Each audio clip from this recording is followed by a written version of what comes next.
ஆனா விஜய் வந்து இது வரைக்கும் தாவேக்காவுக்கும் திமுகவுக்கும் தான் இந்த வர தேர்தலில் போட்டி அப்படின்னு அதிமுக கூட்டணி எழுதி வச்சுக்கிருங்க. சிவகாசியில தொடங்கி எந்த இடமா இருந்தாலும் சரி, அதிமுக கூட்டணி 3வது இடம். 3வது இடம் தான். 20% மேல எங்களுடைய சர்வே சொல்றது 20% மேல அதிமுக, பாஜக, பிஎம்கே, அமமுக, என்னென்ன கட்சி இருக்கிறதோ ஒரு 4 கட்சி இருக்கு நினைக்கிறேன். எல்லாரும் சேர்ந்து 18% 20% மேல தாண்ட போறது. அது வந்து நிதர்சனமான உண்மை. இது அதிமுகவினுடைய தலைமைக்கு தெரியும், அதிமுகவினுடைய பாஜகவினுடைய தலைவர்களுக்கு தெரியும். எத்தனை பேர் எலெக்ஷன் நிக்காம பாஜக தலைவர்கள் தம்பி ஓடுறாங்க பாருங்க. எலெக்ஷன் நிக்கலங்கிற வார்த்தை பாஜக காரர்கள்ட்ட வர ஆரம்பிச்சு.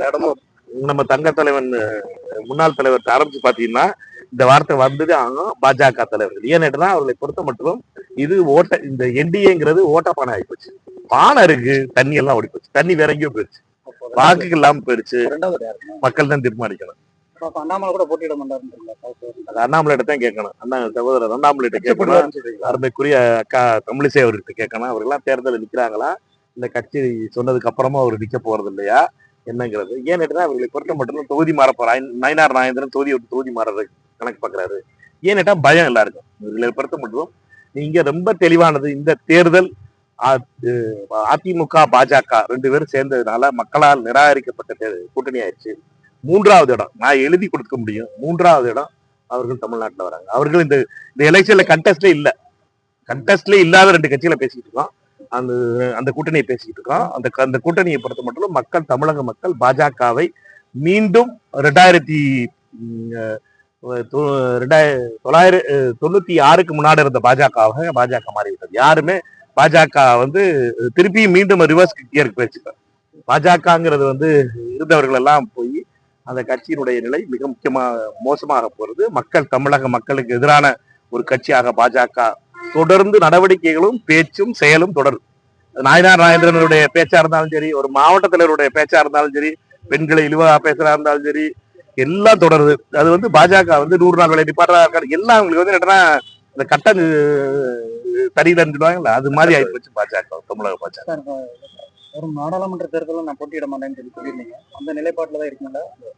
விருதுநகர் தொகுதியில் நான் போட்டியிட போறதில்ல. அதுல ரொம்ப தெளிவா இருக்கேன். என்னடா என்னை பொறுத்த மட்டும் விருதுநகர் தொகுதிக்கு என்னுடைய கடைசி நாள் வரைக்கும் மூச்சு இருக்கிற வரைக்கும் இந்த மக்களுக்காக உழைத்துக் கொண்டிருப்பேன், குரலாக இருப்பேன். என்னை பொறுத்த மட்டும் மிக தெளிவாக அதுல இருப்பேன். என்னட்டுன்னா விருதுநகர் தொகுதி என்பது எனக்காக எனக்கும் விருதுநகருக்குமான உறவு என்பது மிகவும் அன்பான உறவு, பாசமான உறவு. அந்த பாசத்திற்காக தொடர்ந்து அதற்காக குரல் கொடுப்பேன். விருதுநகர் நாடாளுமன்ற தொகுதியினுடைய பிரச்சனைகளுக்காக நாடாளுமன்ற உறுப்பினராக நாடாளுமன்றத்தில் இருக்கிற வரை அதற்காக குரல் கொடுப்பேன். உங்க கூட்டணியில வேற ஏதாவது கட்சி எதிர்பார்க்கறீங்களா? கூட்டணி தலைவர்கிட்ட தான் கேட்கணும். எனக்கு இந்த வேலை கிடையாது. அதனால கூட்டணி தலைவர்கிட்ட தான் கேட்கணும். யாரும் பேசிட்டு இருக்காங்க.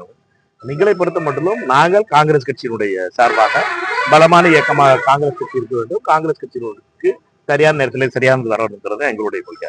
மோடி அமித்ஷா வந்து தொடர்ந்து தமிழ்நாட்டை நோக்கி அடிக்கடி வர்றாங்களே, அது எப்படி? பாவம், அவங்களுக்கு சர்வே ரிப்போர்ட்டை காட்ட மாட்டாரு அமித்ஷா. மோடிஜியை வந்து திருப்பி 3 தடவை கூட்டிட்டு வந்து நிப்பாட்ட போறாரு.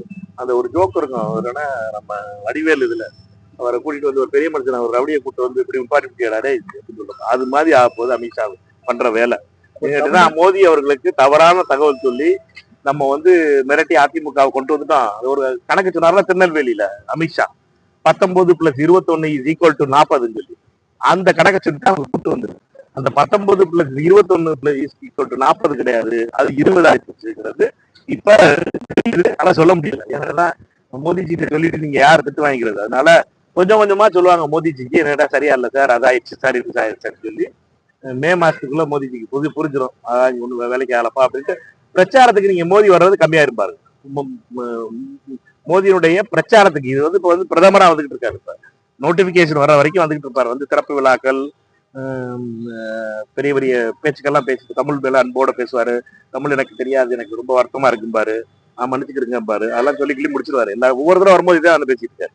அதனால ஆனா இதை பொறுத்த வரைக்கும் நீங்க இதை ரொம்ப தெளிவான ஒரு விஷயத்தை புரிஞ்சுக்கிறோம். மோடி அவர்களை தமிழக மக்கள் நிராகரித்து விட்டார்கள். தொடர்ந்து தமிழகத்திற்கு எதிரான ஒரு செயல்களை செய்ததனுடைய விளைவாக ஒரு நாடகம் மட்டும் ஆடிக்கிட்டு இருக்க முடியாது.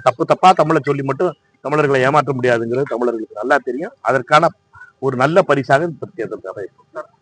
ஏன் கட்டுமானப்படி தாமதத்துக்கு காரணம் மாநில அரசு அண்ணாமலையா? தாமதத்துக்கு காரணம் மாநில அரசு தான். அந்த ஒரு மரம் வெற்றி கடமை கூட 1.5 வருஷம் ஆச்சு. இந்த கதையெல்லாம் சொல்லக்கூடாது. நான் போய் ஒவ்வொரு தடவை ரிவ்யூ பண்ணிக்கிட்டு இருக்கேன்.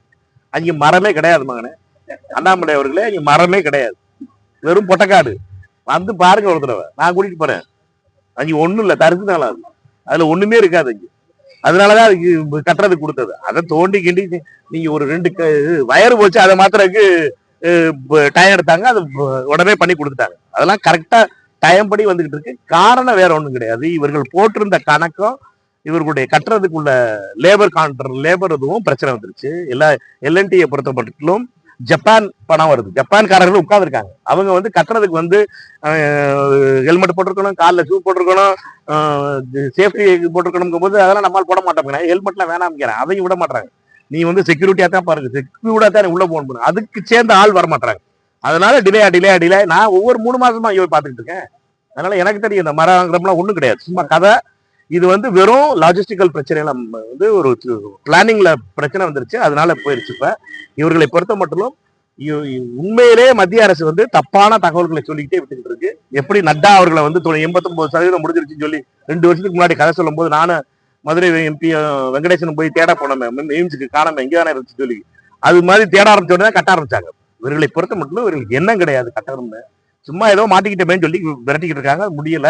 இந்த தேர்தலில் மக்களை ஏமாத்துன்னு பார்த்தாங்க, அது முடியாம போகுது. கட்சிக்குள்ளேயே உங்களுக்கு எதிர்ப்பு வந்திருக்காங்க. திருநாவுக்கரசு அழகிரி மாநில தலைவராக இருக்கும்போது கூட்டணி ஆட்சியை பற்றி பேசாத மாணிக்கல் தாகூர் இன்னைக்கு செல்வ பெருந்தை இருக்கும்போது பேசுறாங்கன்னு எஸ்சி பிரிவு தலைவர் போஸ்ட் எடுத்து கண்டனம் தெரிவிச்சிருக்காரு.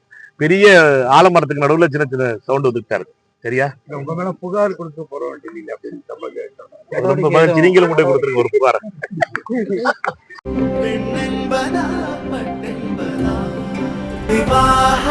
மணப்பெண்ணின் பிரத்யேகமான திருமணம் விவாஹா தி சென்னை சில்க்ஸ்.